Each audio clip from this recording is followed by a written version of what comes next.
ہمارے نوجوان وکیل سابق صدر ہائی کورٹ بار جناب بیرسٹر صلاح الدین حیدر کہ وہ آئے آئینی امینڈمنٹ کے اوپر اور جرنلوں کا جو ظلم ہے اس ملک کے خلاف اس کو بیان کریں. وکلا اتحاد کراچی بار ملیر بار زندہ ہے وکلا، زندہ ہے وکلا.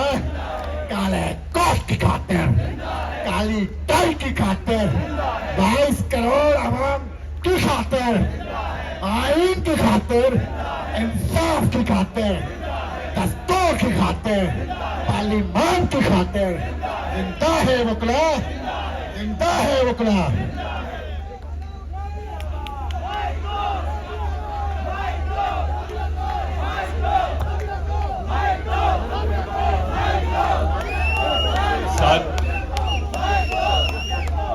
صدر کراچی بار عامر نواز ورائی صاحب اور ان کی کابینہ، مجھ میں رابعہ باجوہ والی صلاحیت تو نہیں ہے، مگر میں یہ کہہ سکتا ہوں کہ میں رابعہ باجوہ کی ہر بات کو انڈورس کرتا ہوں.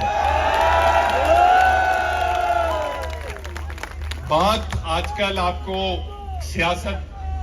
کو سیاست دانوں میں اکثر قربانیوں کی بات کی جاتی ہے، شہادتوں کی بات کی جاتی ہے.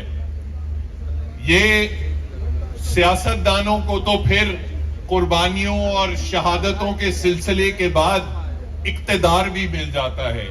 یہ ایک کالا کوڈ ہے جو ہر موقع پہ قربانی دیتا چلا جاتا ہے، صرف اصول مانگتا ہے.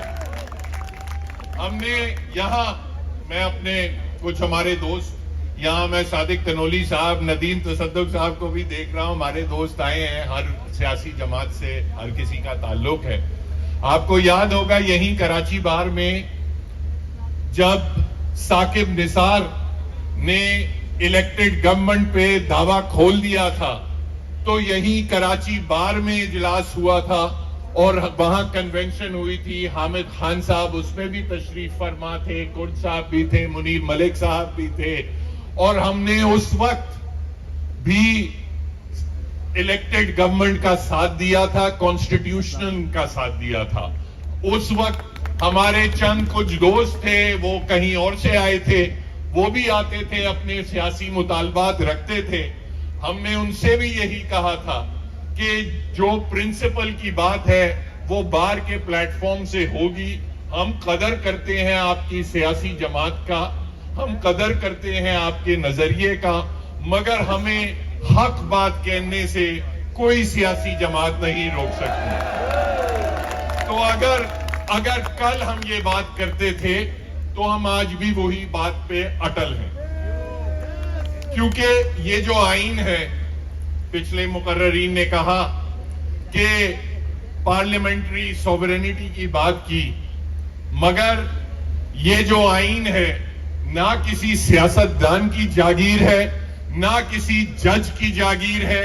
یہ آئین جو ہے پاکستان کے ہر شہری کا ایک معاہدہ ہے جو ریاست پاکستان کے ساتھ ہے، اور ہم اس معاہدے کی تحفظ کے لیے ہمیشہ کھڑے ہوں گے. اب بات کی جاتی ہے طریقہ کار پہ، اس آئینی پیکج کے طریقہ کار کی.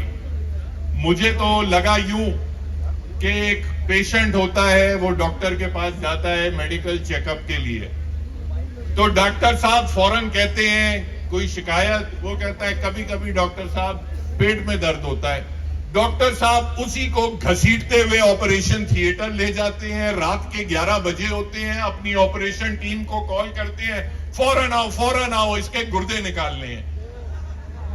وہ پوچھ رہے ہوتے ہیں ڈاکٹر صاحب مرض کیا ہے، کیا ہوا، اپنا ابھی میں بتا نہیں سکتا، آپ نے یہاں پہنچنا ہے. آپریشن ٹیم جمع ہو جاتی ہے تھیٹر میں.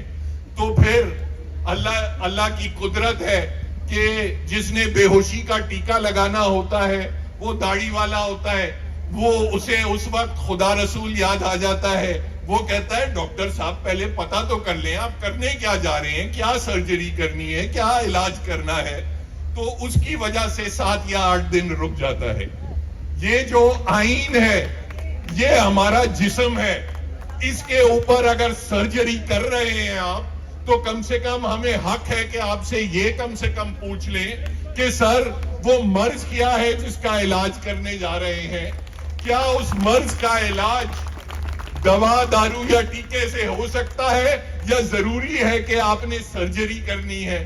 اور اگر آپ سرجری کرنے جا بھی رہے ہیں تو یہ تو کم سے کم بتائیں کہ ایک گردہ نکالیں گے, دونوں گردے نکالیں گے, ہمیں بالکل پیرالائز کر کے اس کے بعد کیا لے کے آئیں گے, یہ بھی ہم پوچھتے ہیں. تو آپ کہتے ہیں نہیں یہ پارلیمنٹری سوورینٹی کا معاملہ ہے, پارلیمنٹ کسی کے تابع نہیں ہے. آئین جو ہے, آئین کی ترمیم کرنا, یہ جو حق ہم نے دیا ہے پارلیمنٹ کو, پارلیمنٹ کو خود آسمان سے نہیں اتری کہ جو مرضی ہم پہ مسلط کرتی جائے اور ہم بالکل زندہ لاش کی طرح ہم برداشت کرتے جائیں. جو پولیٹیکل سٹرگل کی بات ہے, دیکھیں یہی لیڈران آپ کے سامنے ہیں, چاہے ایم آر ڈی کی موومنٹ ہو یا ایوب خان کی موومنٹ ہو, یہی یہاں سٹیج پہ تشریف فرما لوگ جو ہیں انہوں نے اس کے خلاف آواز اٹھائی. مشرف کے ٹائم پہ مشرف کو بھی کئی جماعتوں نے ساتھ دیا, ایوب کا بھی کئی جماعتوں نے ساتھ دیا, ضیاء کا بھی کئی جماعتوں نے ساتھ دیا, مگر یہ بار کا ایک کنسسٹنٹ تسلسل رہا. ایل ایف او کے خلاف مشرف کی جو آئینی ترامیم تھی جس کو پارلیمنٹ نے اس کے بعد 17ویں ترمیم میں پارلیمنٹ نے ان کو ایک آئین میں شامل کر دیا. ضیاء کی جو ساری کانسٹیٹیوشنل امینڈمنٹس تھی پارلیمنٹ نے اس کو 8ویں ترمیم میں شامل کر دیا. تو یہ کہنا کہ ساری قربانیاں ایک طرف ہے, قربانیاں ہماری ہیں, ہمیں ان قربانیوں کا پاس رکھنا ہے. ہمیں جن سیاستدانوں نے قربانیاں دی ہیں ہم ان کا اس لیے احترام کرتے ہیں, ہم ان کی عزت اس لیے کرتے ہیں کیونکہ ان کے آباء و اجداد نے یا ان کی جو لیڈرشپ ہے انہوں نے فوجی حکمران کے سامنے آنکھیں دکھائی.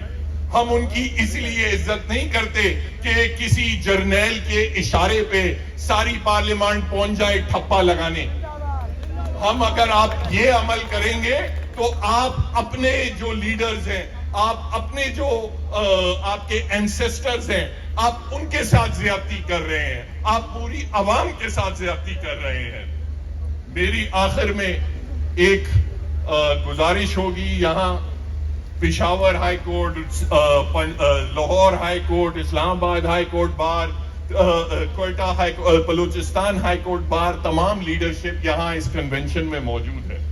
ہمیں اب تیاری کی ضرورت ہے کہ اول تو ہم اس آئینی ترمیم کی اب ہم کیسے اس ریزسٹنس کو آگے بڑھائیں. جس طرح آپ نے 2007 میں روڈ میپ دیا تھا اس پہ کچھ وضاحت کریں. دوسری بات یہ ہے کہ اگر اس قسم کی آئینی ترمیم جو ہماری بیسک سٹرکچر کو ڈسٹروائے کر دیتی ہے, ہماری عدلیہ کو ناکارہ بنا دیتی ہے, ہماری ریٹ پٹیشنز سب ایک کنٹرول کورٹ کے پاس پہنچ جاتی ہیں, سیاسی کورٹ کے پاس پہنچ جاتی ہیں, تو اس میں پھر ہمارا لائے عمل کیا ہوگا. ہمیں کیا اس فیڈرل کورٹ کو کیا ہم وہاں گھیراؤ کریں, دھرنا کریں جس طرح ہم نے مارزی میں کیا ہے, کیا ہم لانگ مارچ کریں اور پھر اس لانگ مارچ میں جس طرح 2007 میں ہوا تھا تمام سول سوسائٹی کے ممبران کو بھی اور تمام سیاسی جماعتوں کو بھی دعوت نامہ گیا تھا اور وہ شامل بھی ہوئی تھی اس سٹرگل میں. تو ہمیں اس سلسلے سے آگے مکمل ریزسٹنس کیسے کرنی ہے. میں آپ تمام یہاں سٹیج پہ تشریف فرما اکابرین سے آپ کی اس معاملے میں بھی معاونت چاہوں گا. Thank you.